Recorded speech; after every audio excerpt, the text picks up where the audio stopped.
All right, I am here doing some just space diagonals. And as you can see, I did a quick drawing of a rectangular prism. And what we're trying to do is actually find what the length of AB is. So as you can see, this is all labeled here. And we are looking for the top back corner of this prism. And we're trying to find the diagonal that goes to the bottom front right-hand side. So this is the top left back side to the front right-hand corner. Now, if I'm looking at this shape, I do need a couple of pieces of information here. I actually forgot one piece.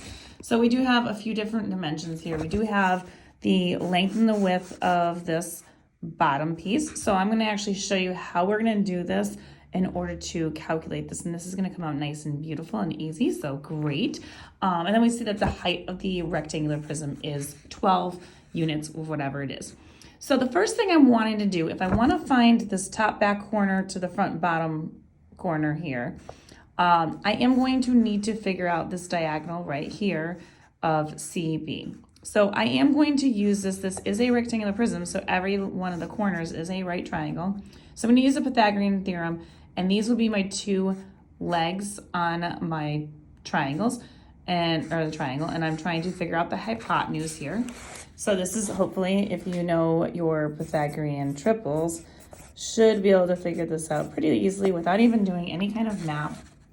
But we are going to take the length, the smallest length, which is 3, and the next smallest length, which is 4, and we're going to plug those in as our A and B values, and we will square those, and then we will solve for our C squared.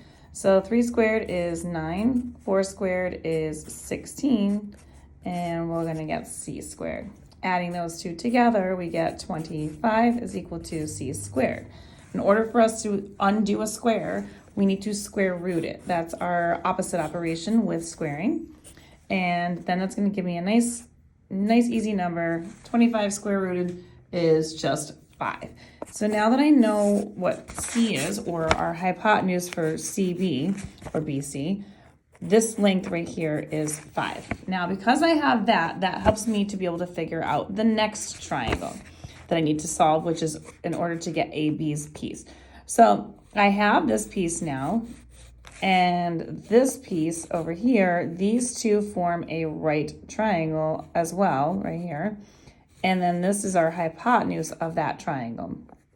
Now, the front piece is 12, which means this back piece is also going to be 12. And now that we know the diagonal here, which is 5, I now have 2 of my legs, and I need to find the hypotenuse of that triangle. Again, another lovely, beautiful Pythagorean triple. So we take our leg of 5, and we're going to plug that in as our A squared, because that's our smallest side. And then we're going to do our next size, which again is the 12. That's our next side, that's the next length. And we are going to find our hypotenuse again. It's opposite of the right angle. These two form the right angle. And 5 squared is 5 times 5, which is 25. 12 times 12 is 144. And we will get our C squared.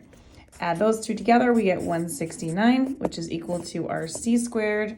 Undo our square, which is to square root. And another beautiful, perfect square, which is 13 units. So now I got my second piece, which is what I needed. Sorry, that's my lovely dog. And we get a value of 13 for piece AB. If you want more questions like this, you can find them on my YouTube channel, my Instagram, and my TikTok at YouWantAlgebra. And all of them can be found in my Pythagorean theorem section.